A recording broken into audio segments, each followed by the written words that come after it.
Double kill.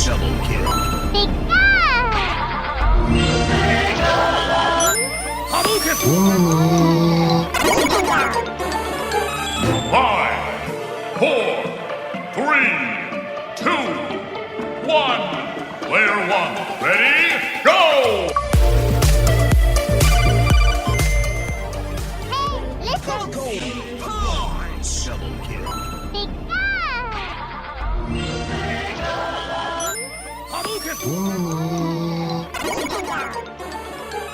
Five, four, three, two, one. Player one, ready, go!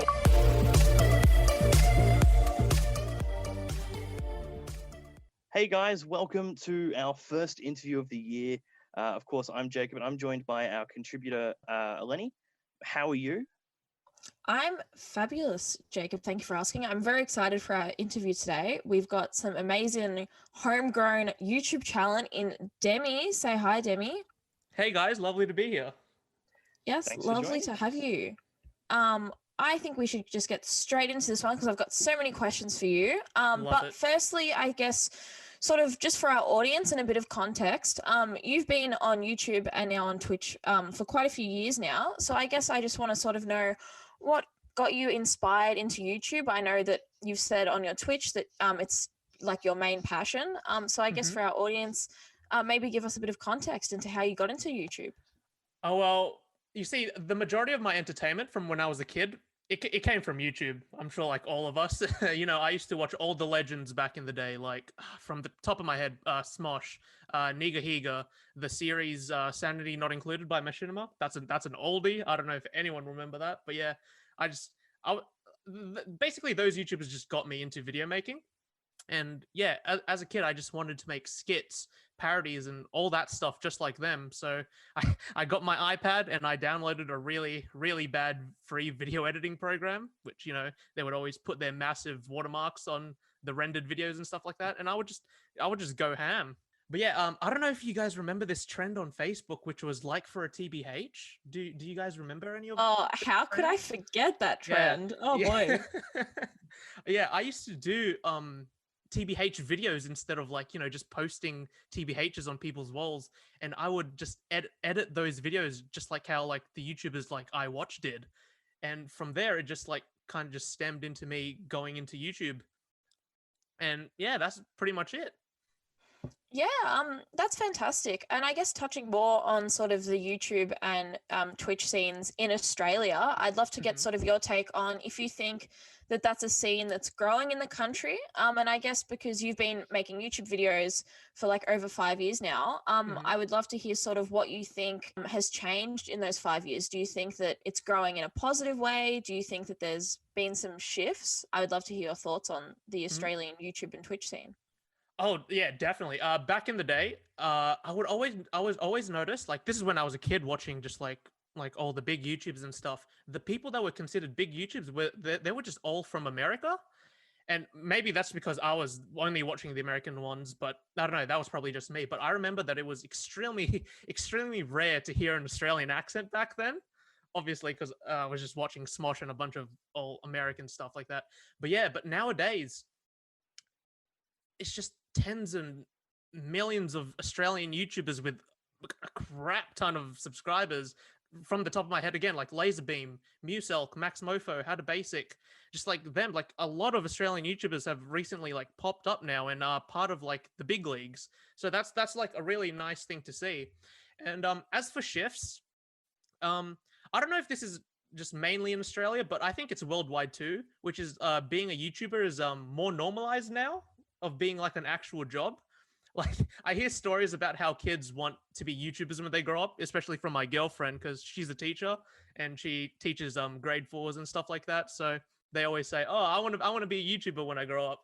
And let me tell you, you didn't hear that stuff like 7 years ago. I'm pretty sure. Because if a kid wanted to say that to their parents back then, everyone would probably think, oh, they would probably not do very well or something like that. But obviously now people are buying their parents mansions, people are buying like their friends expensive cars, all from like a 10-minute YouTube video. So yeah, so I think that shift is, I don't know, from like a parent's perspective that, oh, back then a child wasn't going to amount to anything if they wanted to be a YouTuber, but now people want their kids kind of to be YouTubers so that, you know, they can get a Ferrari or something. I don't know. I guess content creation is just more normalized now in that sense. That point you made about how sort of the world's normalized YouTube being a career. Mhm. And so do you think that part of why people sort of attribute that normalization, do you think it is because now people can make more money off YouTube? Do you think it maybe Mm. has something to do with the quality of content? Like, what do you think the main reason is that YouTube is more normalized as a profession? In all honesty, I think it is the money, because again, like a person can just make like a 5 minute long YouTube video and make more than like just from the top of my head an astronaut. Just that's an over exaggeration, but you know, like yeah, a person can just make like anything they want and get so much money from it at the same time. But yeah, I guess quality also plays a part in it. That back then it was just cuts and edits. Now it's just like, you know, a bunch of green screens on like YouTube and stuff to make it like your videos look more fancy, which will then get more views, etc., etc. But I think just mainly to do with money, people are like normalizing it in that sense too. Yeah, perfect. And sort of one thing I just want to touch on quickly before we Awesome. really move into your content, Mhm. and the work you do with Dead by Daylight is, I'd love to know sort of how, COVID affected, your work on YouTube, and specifically looking at sort of, you know, the Melbourne lockdown, Australia, and the way we Mhm. managed COVID. How did that sort of impact and influence your content making, if it did at all? I guess there's positives and negatives to that. I guess like during lockdown, I think everyone turned to online entertainment. Like, correct me if I'm wrong, but like I think Netflix subscriptions were like increased to like 200% or something last year. I don't know. Maybe that's just the thing. And obviously YouTube and Twitch also had more people turning to it for entertainment. But yeah, me personally, it did give me more time to work, but also a lot more pressure to work, if you know what I mean, during the lockdown. I guess people expect that, like, oh, after uploading a video, you they expect more and more because they think, oh, because I'm in lockdown, I don't have anything else to do, so I'll just have to just keep working. But that sort of just just gives me pressure and a little bit of stress. But yeah, I guess I'm still thankful that I could produce income during that really bad time. But yeah, it did have its ups and downs, just like how I think other creators would feel the same way. So yeah. On the back of that, with other creators, have you seen, I guess, through lockdown in your own experience, many more creators come into the Twitch and YouTube sphere during this lockdown? And do you, in your opinion, think that that kind of trend might continue with, I guess, now that everyone's more inside, lockdown has somewhat ended, but we're still encouraged to stay much more safe, much more home, and Mm-hmm. home, I guess, work has become more popular. Do you think we're going to continue to see the amount of streamers and YouTubers, especially in Melbourne, climb? Oh, definitely. That's pretty much like no, yeah. There will be like an increase, and I think there was an increase of more and more people wanting to try YouTube and Twitch. Because I have friends that had nothing to do with YouTube. They didn't even know, like, you know, like what to do, how to upload a video, and then they're like, you know what? I have a lot of free time on my hands. I should try doing YouTube or Twitch to see how I would go. And I was like, yeah, go ahead, do all that stuff. And yeah, so I personally see that there was an actual increase, even for people that had nothing, like didn't know anything to do with YouTube. They just they just got into the scene because of the lockdowns. And we might focus now more, Demi, on you and your content and who, I guess, you are. So Hmm. I have to ask, firstly, where did you get the name Demi? Okay, this was ooh, it's a bit of a cringy story, but one people don't really expect.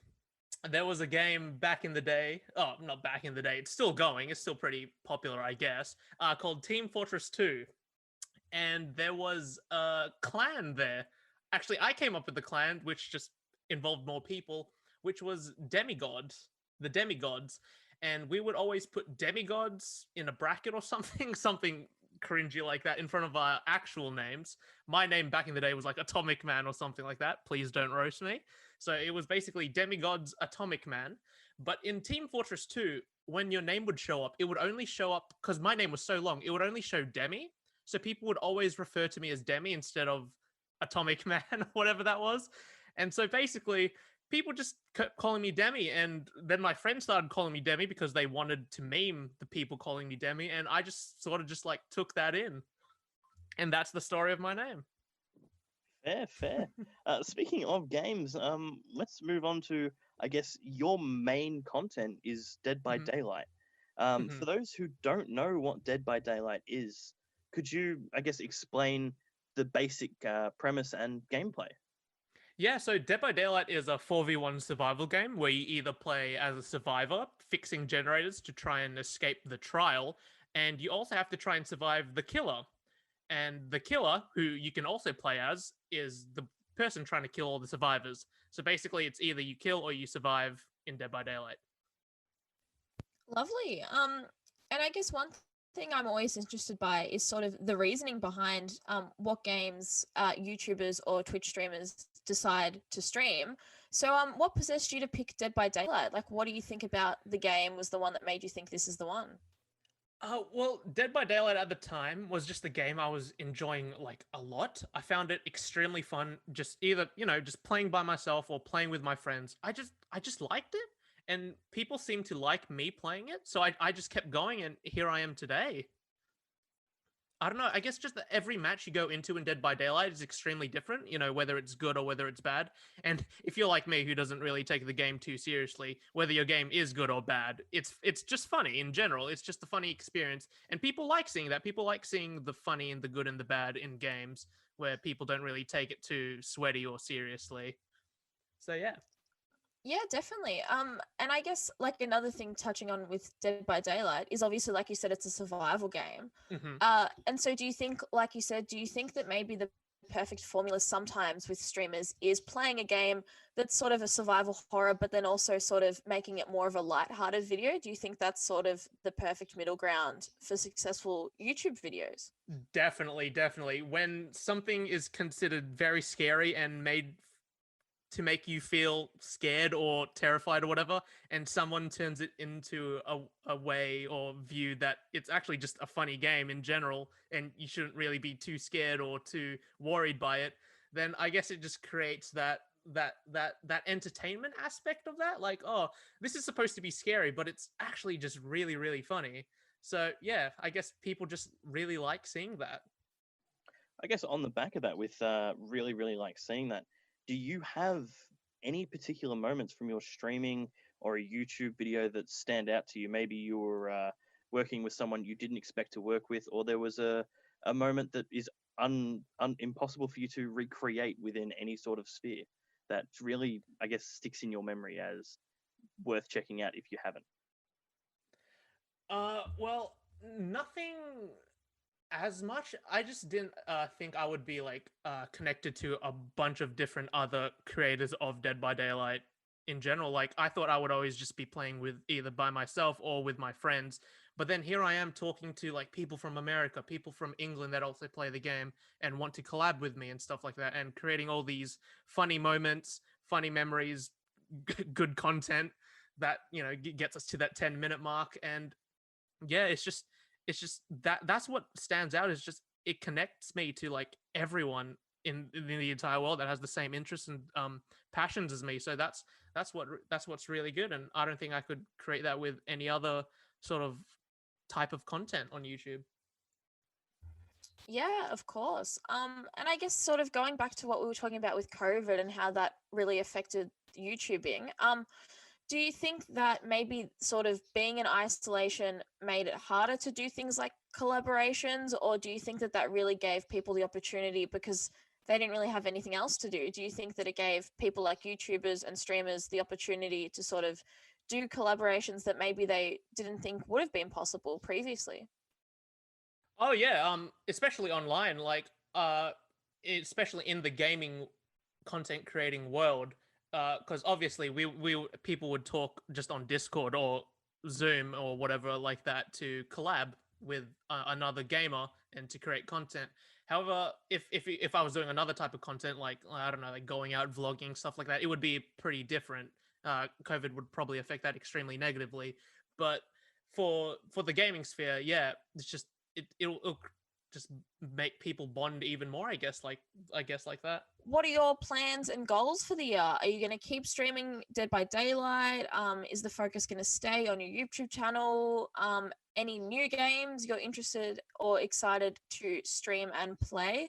What can you tell us about 2021 for you? Well, I guess for my future on YouTube, I've started a second channel in which I do things that have nothing to do with gaming. For example, I review extremely bad movies, and again, I show the people the funny side to them. And like recently too, I recorded a video where me and my friends were trying the second hottest pepper in the world and seeing like how we would react to that. So yeah, just things far from gaming, and I want to make more content like that alongside Dead by Daylight and gaming on my gaming channel. But as for games, I've mentioned this before, but I've been really into playing Zelda right now, especially on my Switch. I've been playing Ocarina of Time, Skyward Sword, Breath of the Wild, Hyrule Calamity, etc., etc. So I guess the only game I'm excited for this year, if it does happen, is the Breath of the Wild sequel. That's pretty much all it is. No, that's very much fair. And I wanted to ask actually, for anyone looking to become a YouTuber or a streamer in Melbourne or I guess Australia more so, what advice would you give them? Are there any, I guess, big roadblocks to watch out for? Obviously, given with more people joining the platforms. That's a very good question. I love answering this. The best piece of advice I can give to a person that wants to become a YouTuber is consistency. Keep uploading, keep working hard on your videos. It doesn't matter if you get 1 view or 10 views. Eventually, you'll start seeing the views grow. It doesn't matter. It took me 5 years to get to where I am. So don't expect to be like a one-night wonder. Just keep consistent, keep entertaining, and trust me, in the end, you'll be fine. You'll just be as big as PewDiePie, I bet you. I'll see you on the top. Wow, those are some big words of encouragement, Demi, but we love to hear it. And I would just like to say it's been so great speaking with you. Thank you so much for coming on. Hopefully later in the year, if you've got more exciting content, you can come back and chat to us again. If you've got more to say, we're always here, always happy to listen. But for now, have you got any final thoughts or words you'd like to share with the audience before we wrap up? Just subscribe to my YouTube channels. Speaking both of, my gaming channel and my second channel. Speaking of, where can people find you? Like, you know, you have the Twitch and YouTube. What do they search to find Demi? On YouTube, just type youtube.com/DemiPlaysGames, and on Twitch, twitch.tv/DemiP. Awesome. Thank you for joining us.